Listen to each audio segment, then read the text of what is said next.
السلام علیکم دوستو ساتھیو، سب سے پہلے تو تعریف اس رب ذوالجلال کی جس نے ہم کو عدم ماں سے وجود بخشا، جبکہ ہم کوئی قابل ذکر چیز نہیں تھے، اور بے شمار درود و سلام حضرت محمد صلی اللہ علیہ وسلم ان کی آل اصحاب اور اولاد پر ہو۔ تو بات یہ ہے کہ میں ایک بہت گہرائی سے ایک بات کو سوچ رہا تھا، سوچا کہ آپ کے ساتھ بھی شیئر کرتا چلوں، اور وہ بات یہ تھی کہ یار یہ جو سعودی حکمران ہیں تو قرآن ان کی اپنی زبان میں نازل ہوا ہے، محمد صلی اللہ علیہ وسلم جو کہ نبی آخر الزمان اور ہم سب کے پیغمبر ہیں، اور اللہ تبارک و تعالیٰ نے ان کو عربوں کے اندر مبعوث کیا۔ یہ قرآن اور حدیث کو ہم سے کئی گنا زیادہ سمجھنے والے لوگ ہیں، لیکن اس کے باوجود کیا وجہ ہے کہ وہ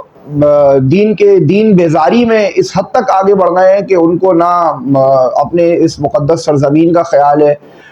لیکن میں اس نتیجے کے اوپر پہنچا،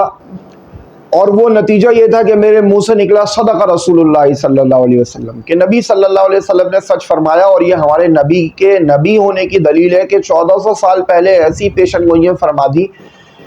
کہ وہ آج جو کی تو پوری ہو رہی ہیں۔ صحیح بخاری کے اندر یہ حدیث آپ کو ملے گی کہ رسول اللہ صلی اللہ علیہ وسلم نے فرمایا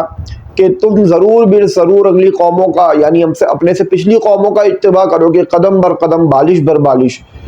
تو پچھلی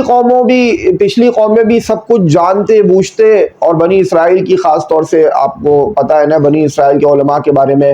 جو اللہ تبارک و تعالیٰ نے فرمایا کمثل الحمار یحمل اسفارا، مطلب وہ سب کچھ جانتے بوجھتے تھے لیکن وہ عمل نہیں کرتے تھے، گویا وہ ایسے تھے کہ جیسے کتابوں کا بوجھ ان پہ ایسے لادا ہوا ہو، علم کا بوجھ جیسے کہ گدھے کے اوپر بوجھ لادا ہوا ہے۔ تو علم تو ان کو ظاہر سی باتیں ہم سے زیادہ ہے، کیونکہ ان کی اپنی زبان کے اندر جو ہے نا مدر لینگویج کے اندر سارا علم ہے۔ لیکن آخر کیا بات ہے کہ جو ہے نا وہ جینیفر لوپس کو وہاں پہ لا کے نچوایا گیا، اور پھر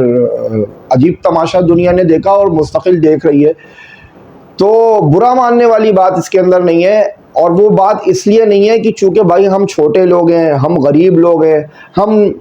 غریب لوگ کیا کر سکتے ہیں، ہم غریب لوگ نرگس نچواتے ہیں، تو وہ امیر لوگ ہیں بھائی، ان کے پاس پیسہ ہے، انہوں نے جینیفر لوپس کو نچوا لیا، تو برا ماننے والی کیا بات ہے۔ ویسے بائی دا وے میں آپ کو ایک بات بتاتا چلوں کہ پاکستان کے اندر جمہوریت کی وجہ سے اتنی آزادی تو ہے کہ آپ کم سے کم اتنی بات کر سکتے ہیں، لیکن وہاں پر تو بادشاہت کا نظام ہے۔ لیکن اب آپ کیا کہیں گے اس بات کو، اور اس بات کو آپ کس طرح لیں گے، یہ آپ جانیں، آپ کا کام جانیں۔